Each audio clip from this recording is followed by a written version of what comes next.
Apa itu bala? Bala berasal dari bahasa Arab bala ya belua. Dalam kajian sorobnya itu artinya memberikan ujian atau ujian, tapi dia fi'il ya. Kira-kira Allah yang beri ujian, itulah bala.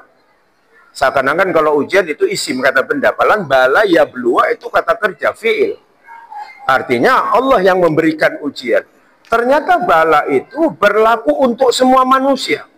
Orang kafir yang non-muslim, orang beriman yang soleh sekalipun, orang munafik yang sebentar soleh, sebentar salah, sebentar taat, sebentar maksiat, sebentar tobat, sebentar jahat, sebentar berani, sebentar takut, itu orang munafik, Islam yang nggak jelas. Kata Allah, muzabzabina baina zalik.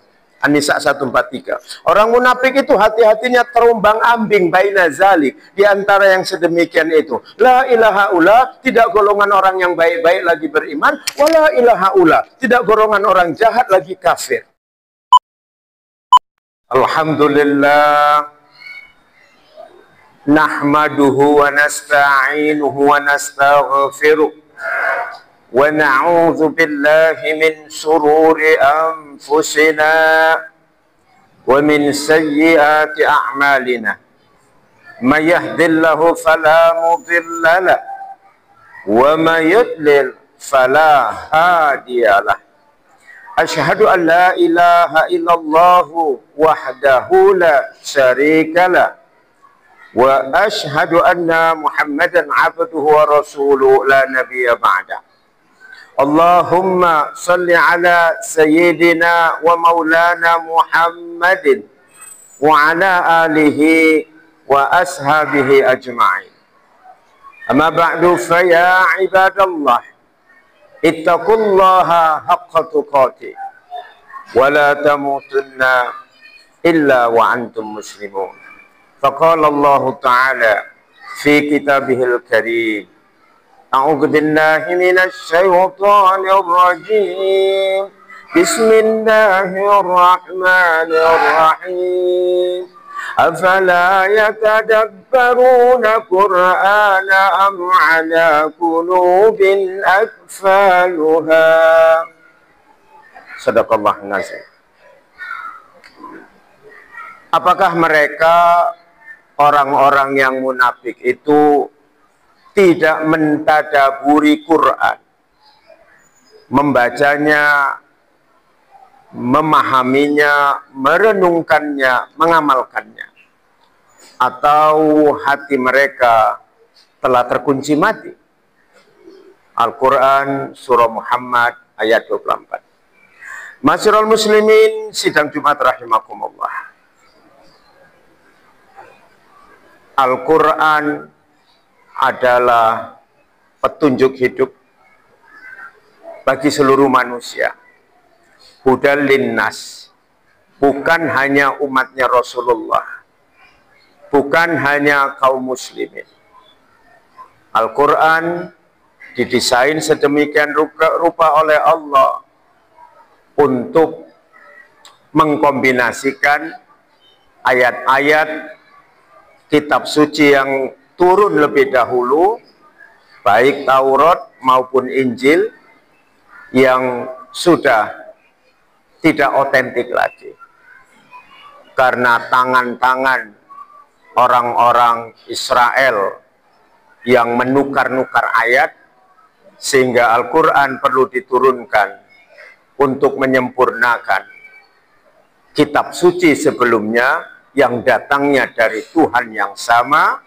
Taurat kepada Nabi Allah Musa yang muslim, Injil kepada Nabi Allah Isa yang akhirnya dipertuhankan oleh kaum Nasrani yang faktanya juga seorang muslim yang taat. Maka penukaran-penukaran ayat tersebut disempurnakan dan dibetulkan di Al-Quranul Karim. Semua fenomena kehidupan dari sisi manapun kita melihatnya adalah refleksi cermin isi Al-Quran. Hanya persoalan waktu yang akan menjawab dan mewujudkannya. Kurang lebih 2 minggu yang lalu ada sebuah fenomena besar yang terjadi di bumi, di dunia ini, tepatnya di luar nalar, dengan kelengkapan teknologi super canggih, di negeri adikuasa yang dianggap sebagai polisi dunia itu, United States of America alias Amerika Serikat, telah terjadi peristiwa besar yang sulit bisa dianalisis secara nalar logika berpikir manusia waras. Kenapa kita nyatakan di luar nalar? Kajian ilmu pengetahuan, baik dari segi ilmu meteorologi dan geofisika, begitu juga ilmu-ilmu pendukung lainnya, tidak mungkin itu terjadi seharusnya kebakaran yang lebih dahsyat dibandingkan dengan 15 bulan peristiwa keji dan kejam yang dilakukan oleh pasukan Israel di negeri pewaris para rasul, Palestina, yang Rasul janjikan pada saat nanti kiamat terjadi, kemudian ada Yaumul Ba'ats, fase kedua setelah hancurnya langit, bumi, dan apapun yang diantara keduanya. Yaumul Ba'ats, kata Rasulullah, di situ dibangkitkannya semua manusia yang pernah ada yang telah meninggal dunia, yang tidak melihat suku, ras, bangsa maupun keyakinannya. Semua manusia pasti penciptanya adalah Tuhan yang Esa, Allah Subhanahu wa Ta'ala. Tidak sesuai dengan logika berpikir waras, kalau ada Tuhan tandingan hanya karena berbeda keyakinan, logikanya terjadi perang besar antar sesama Tuhan untuk merebut kekuasaan. Tuhan itu pasti Esa, Allah itu pasti Esa. Yang punya konsep tauhid, Allah adalah Esa, cuman kul huwallahu ahad. Tidak ada Allah Bapa yang ada di sorga, tidak ada anak Bapa yang diutus menjadi Tuhan di muka bumi, tidak ada Roh Kudus. Dan tanda-tanda bahwa yang dijanjikan Allah di dalam surah An-Nasr, bahwa Allah berjanji, di situ dikatakan suatu saat nanti akan berbondong-bondong manusia, segala keyakinan itu akan bernukarkan keyakinannya dan berpindah kepada Islam. Wa ra'aitan nasa yadkhuluna fi dinillahi afwaza. Dan kamu akan lihat nanti bila Allah telah turunkan kemenangan dan bantuan, kamu akan lihat manusia berbondong-bondong masuk kepada agama Allah. Gejala itu sudah lama terjadi sampai sekarang dan terus menjelang kiamat. Orang-orang hebat yang ada di muka bumi ini akan berbondong-bondong, baik dari kalangan ilmuwan, kalangan olahragawan tingkat internasional, kalangan musisi tingkat internasional, sampai kalangan negarawan-negarawan, tokoh-tokoh politik tingkat dunia. Itu pasti dan sudah terjadi, rame-rame meninggalkan keyakinan lamanya untuk masuk ke Islam. Dengan catatan, iza ja'a nasrullahi wal fath. Dan jika telah datang bantuan dan kemenangan itu, kalian akan lihat berbondong-bondong manusia ini akan masuk kepada agama Islam. Kembali kepada tema inti, bahwa timbul pertanyaan, negara terbesar dengan teknologi canggih dan peralatan tempur yang dikirimkan ke Palestina itu angkanya berdasarkan statistik mendekati 2000 triliun penggelontoran dana negara adikuasa hanya untuk membantai dengan keji dan kejam saudara kita seakidah yang ada di bumi pewaris Rasul, Palestina tersebut. Tapi setelah studi banding, hanya dalam satu hari lewat beberapa jam, 15 bulan pembombardiran, mesin pembunuh super canggih yang dikirim oleh Amerika ke Israel, ternyata perbandingan biaya itu mendekati 50%. Maksud saya di atas 100%. Ternyata dana yang dikeluarkan untuk kembali recovery kerusakan yang parah dengan ribuan bangunan-bangunan mewah dan super canggih, tepatnya yang terjadi di negara bagian nomor 3 terbesar di Amerika, California. Di California, di situ ada kota besar namanya Los Angeles dan Hollywood. Hollywood dikenal sebagai kota besar tempat bersaingnya seluruh manusia untuk menjadi aktor dan artis. Dunia hiburan yang rentan dengan segala bentuk kemaksiatan dan kejahatan berbungkus hiburan, tempatnya ada di Hollywood, di California, yang hancur babak belur dibuat Allah dengan mengirimkan neraka yang telah diucapkan sebagai sumpah serapah oleh presiden yang baru-baru ini dilantik, yang menjanjikan setelah beliau terlantik jadi presiden beberapa hari yang lalu di negara adidaya, beliau akan kirimkan neraka habis-habiskan ke Palestina. Dijawab Allah sekitar 2 hari berikutnya, justru yang dijadikan neraka hanya dalam 1 hari beberapa jam itu negerinya sendiri. Bagaimana fenomena ini tidak menguatkan keyakinan, tambah menguatkan keyakinan kita bahwa pesan Allah, iza arada say'an ayyakula lahu kun fayakun. Kalau Allah berkehendak cukup mengatakan kun fayakun, kun fayakun. Kajian-kajian nalar dengan teknologi ilmu pengetahuan manusia itu tidak akan berlaku kalau Allah saatnya ingin menunjukkan kekuasaannya.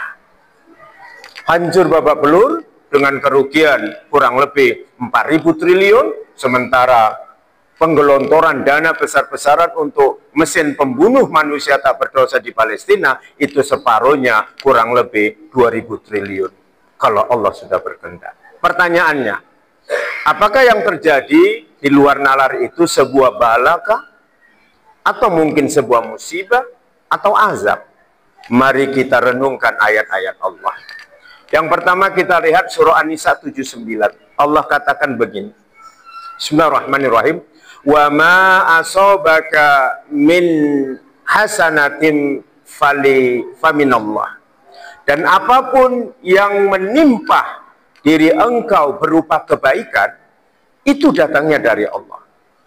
Lanjut. Wa ma asabaka min sayyi'atin famin nafsik. Dan apapun yang menimpa kamu berupa keburukan, datangnya dari dirimu sendiri. Nafsika, nafs. Nafs itu artinya diri. Orang Indonesia tambah huruf U, nafsu. Maka sejatinya diri manusia itu adalah dikuasai nafsunya. Kecuali mereka yang berilmu, beriman, dan punya amalan rutin, nafsunya itu bisa dikendalikannya. Bukan dihilangkan. Kalau nafsu dihilangkan, siap-siap menjadi orang gak waras. Tapi nafsu itu dikendalikan, dipakai, digunakan sesuai dengan keperluan dan di jalan-jalan yang dihalalkan oleh Allah. Jadi nafsu itu bukan untuk dimatikan. Kalau diperturutkan, siap lebih hina dari binatang. Kalau diperturutkan semua, siap lebih hina dari binatang. Kalau dihilangkan dan dimatikan, siap-siap menjadi orang gak waras. Maka nafsu itu digunakan seperlunya sesuai dengan jalan-jalan yang dibenarkan dalam syariat Islam. Nah, jadi musibah berasal dari kata asoba. Asoba yusibu dalam ilmu sorob yang artinya menimpa. Menimpa itu bisa berupa sesuatu kebaikan, tapi bisa juga menimpa sesuatu yang buruk. Yang buruk itu datangnya dari dirimu, nafsumu, hai manusia. Itulah musibah. Bisa baik, bisa benar, walaupun lebih banyak konotasinya itu biasanya cenderung tidak menyenangkan manusia. Ya, artinya teguran dan peringatan akibat kesalahan dan dosa-dosa manusia. Meskipun ada musibah itu yang memang takdir yang telah ditentukan Allah berupa kematian atas seseorang juga disebut musibah. Allazina iza asobathum musibah qalu inna lillahi wa inna ilaihi raji'un. Itu di dalam surah Al-Baqarah 156 dikatakan, orang yang sabar itu bila ditimpa musibah, mereka mengatakan, sungguh kami miliknya Allah dan sungguh kami akan kembali kepadanya. Itu musibah karena memang sudah ketentuan Allah. Tapi dalam hal yang lain, musibah juga Allah gambarkan faktor penyebab turunnya musibah itu sekurang-kurangnya ada dua. Faktor pertama adalah karena adanya perilaku zolim dari sekelompok manusia di sebuah negeri. Dalilnya bisa kita lihat di dalam surah Al-Kahfi 59. Kata Allah begini, Bismillahirrahmanirrahim, watilkal qura, dan negeri-negeri itu, kata Allah, ahlaknahum, kami hancurkan mereka. Hum di situ sebenarnya bisa kota-kota yang ada di negeri itu, atau bisa juga orangnya. Lalu dikuatkan di ayat berikutnya, walamma zolamu, dan dikarenakan adanya kezoliman.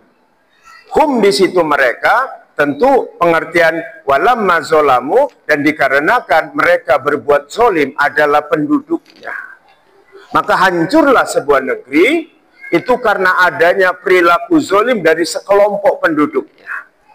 Kalau kita kaitkan dengan kebakaran dahsyat yang melebihi 15 bulan penghancuran warga saudara kita di Palestina, itu karena adanya kezoliman yang dilakukan oleh elit-elit yang ada di pemerintahan Amerika Serikat.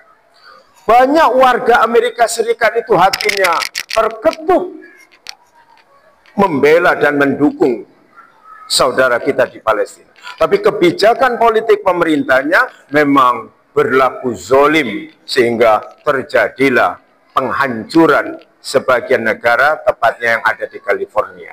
Kemudian bisa kita lihat di surah Al-Qasas ayat 59. Allah bilang begini, wa ma kunna muhlikil qura, dan tidaklah kami menghancurkan, membinasakan negara, illa, kecuali wa ahluha zolimu, kecuali penduduknya itu berlaku zolim. Tentu sebagian penduduknya, berapapun itu, apakah presidennya, para menterinya berlaku zolim, maka Allah akan binasakan itu negara. Tetap kezoliman. Zolim dalam bahasa sederhana, zuluma itu maknanya gelap secara lugha, makna perkata di kamus bahasa Arab. Mana tafsirnya, kegelapan yang ada di pikiran dan di hati manusia mengakibatkan orang berlaku semenang-menang, orang berlaku kejam. Itulah zolim namanya, dan ini dirasakan oleh warga negara Palestina yang seakidah dengan kita. Doa orang yang dizolimi itu salah satu doa yang langsung tembus dikabulkan oleh Allah. Anak-anak berdosa, wanita-wanita tua yang terus berdoa dan dijawab Allah pada tanggal 8 atau 9 Januari yang lalu dengan hancurnya California, Hollywood, dan Los Angeles sebagai simbol peradaban negara adidaya yang katanya hebat. Maka apa kaitannya dengan azab? Apakah dalam konteks musibah dengan ayat yang tersebut itu disebut azab? Maka kita buka Al-Quran, dijelaskan oleh Allah dalam surah Al-Hajj 57, dengan jelas Allah katakan, allazina kafaru wa kazzabu bi ayatina. Orang-orang kafir non-muslim yang musyrik itu, dan orang-orang yang mendustakan ayat-ayat Allah. Orang Islam yang ragu bahwa semua fenomena kehidupan ini adalah cermin Al-Quran, itu wa kazzabu bi ayatina. Termasuk tokoh-tokoh Islam yang ogah dan alergi bila fenomena kehidupan dengan dikait-kaitkan dengan ayat Quran. Mereka masuk wa kazzaba bi ayatina, masuk golongan orang-orang yang mendustakan ayat-ayat kami. Apa kata Allah? Faulaika lahum azabum muhin. Maka mereka itu akan mendapatkan azab yang menghinakan. Sesuatu yang menghinakan dan disaksikan oleh banyak manusia terjadinya di dunia. Negara yang paling terkuat di muka bumi dengan segala ilmu pengetahuan dan teknologi sains dan alat tempur untuk membunuh manusia itu terhina hari ini. Hanya cukup dengan kehendak Allah membakar ribuan gedung-gedung pencakar langit yang super mewah, dan sampai sekarang 150.000 warganya mengungsi, dievakuasi karena tidak ada lagi rumah yang mereka bisa huni. Bayangkan kekuatan doa orang terzolimi dan teraniaya itu. Tanggal 8 atau 9 Januari itu baru dibalas oleh Allah. Yang terakhir, apa itu bala? Jadi jelas kesimpulannya, musibah yang tidak menyenangkan berupa perilaku zolim kepada penduduk yang lain, maka Allah hancurkan negara itu dan berdampak kepada sengsaranya orang-orang yang mungkin tidak berdosa di situ akibat kezoliman segelintir orang dari warga negara, dalam hal ini elit-elit pemimpin yang berbungkus kebijakan pemerintah negara adidaya tersebut. Apa itu bala? Bala berasal dari bahasa Arab bala ya belua. Dalam kajian sorobnya itu artinya memberikan ujian atau ujian, tapi dia fi'il ya. Kira-kira Allah yang beri ujian, itulah bala. Seakan-akan kalau ujian itu isim kata benda, padahal bala ya belua itu kata kerja fi'il. Artinya Allah yang memberikan ujian. Ternyata bala itu berlaku untuk semua manusia. Orang kafir yang non-muslim, orang beriman yang soleh sekalipun, orang munafik yang sebentar soleh, sebentar salah, sebentar taat, sebentar maksiat, sebentar tobat, sebentar jahat, sebentar berani, sebentar takut, itu orang munafik, Islam yang nggak jelas. Kata Allah, muzabzabina baina zalik. An-Nisa 143. Orang munafik itu hati-hatinya terumbang ambing baina zalik, di antara yang sedemikian itu. La ilaha ula, tidak golongan orang yang baik-baik lagi beriman, wala ilaha ula, tidak golongan orang jahat lagi kafir. Jadi orang munafik itu dia tergantung keperluan hawa nafsunya di dunia, dia bisa baik, dia bisa jahat, bisa buruk. Dia bisa taat, dia bisa jahat. Dia bisa mencari sumber rezeki halal, dia bisa mencari sumber rezeki haram. Padahal hidup ini adalah pilihan, bukan berada pada dua kutub kehidupan tergantung kepentingan dunia dan hawa nafsunya. Tapi terlalu banyak tokoh-tokoh Islam yang sadar atau tidak berada pada posisi dua kutub kehidupan, padahal hidup ini adalah pilihan. Pilih taat atau pilih jahat, pilih maksiat atau pilih tobat, pilih sumber rezeki haram atau pilih sumber rezeki halal, pilih berani atau pilih takut. Tapi hati tokoh-tokoh Islam yang munafik berada pada dua kutub kehidupan. An-Nisa 143. Bala itu adalah ujian. Dalil yang cukup populer adalah surah Al-Mulk ayat 2. Allazi khalaqal mauta wal hayata liyabluwakum ayyukum ahsanu amala. Ada di situ kata liyabluwakum. Bala ya belua liyabluwakum. Dialah Allah yang menciptakan adanya kematian dan kehidupan itu liyabluwakum, agar dia Allah menguji kamu. Fi'il mudhari. Dia Allah akan dan terus-menerus menguji kamu. Ayyukum, di antara kamu ahsanu amal. Siapa yang amalannya lebih baik? Hidup ini adalah kompetisi, aku atau dia yang lebih tulus dalam kebaikan di agama ini. Aku atau dia yang lebih jujur dalam tutur kata yang bukan hanya omong-omong tapi praktek nyata. Aku atau dia yang lebih berani karena benar. Bersainglah dalam konteks itu. Tapi kebanyakan hati orang munafik, aku atau dia yang lebih kaya, atau dia yang lebih pintar dan pendidikannya lebih tinggi, aku atau dia yang punya pengaruh dan status sosial di atas di atasnya. Betapa penyakit hati orang munafik berkompetisi dalam hal-hal yang tidak sehat. Padahal hidup ini hanya untuk menguji siapa di antara kita yang paling baik amalannya. Kebaikan amalan tercermin pada konsep hatinya, siapa yang lebih ikhlas, siapa yang lebih tulus, siapa yang lebih jujur, siapa yang lebih konsekuen antara kata dan perbuatan. Bersainglah dalam konteks itu. Itu Allah takdirkan, tujuan Allah menciptakan adanya kehidupan ini. Surah Al-Mulk ayat 2. Baru yang terakhir, bahwa hidup ini adalah ujian dan berlaku bagi semua orang, di surah Al-An'am 165. Allah katakan di situ, wa huwa allazi ja'alakum khalaifal ardi wa rafa'a ba'dakum fawqa ba'din darajat liyabluwakum fima atakum. Dan dialah Allah yang menjadikan kamu, hai manusia, sebagai pemimpin dan dinaikkan derajat kehormatan sebagian kamu di atas orang yang lain. Dia beluakum, agar dia memberikan bala ujian, fima atakum, atas apa-apa yang diberikan kepadamu. Ketika harta engkau lebih dari orang yang lain, sebagian harta itu adalah miliknya orang yang lain, berhak untuk menerimanya. Wa fi amwalihim haqqul lisaili wal mahrum.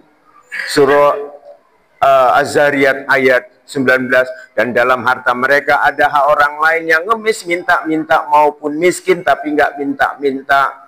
Begitu juga status jabatan sosial apapun, dari sampai tingkat rendah sampai presiden. Kata Rasul, kullukum ra'in wa kullukum mas'ulun an ra'iyati. Setiap dirimu pemimpin, nanti pemimpin di sana akan dimintai pertanggungjawaban kebijakan apapun pada ra'iyati, rakyat yang dipimpinnya, warga yang dipimpinnya, semua, bahkan yang nempel di tubuh ini, semua juga dimintai pertanggungjawaban. Wala takfu ma laisa laka bihi ilm.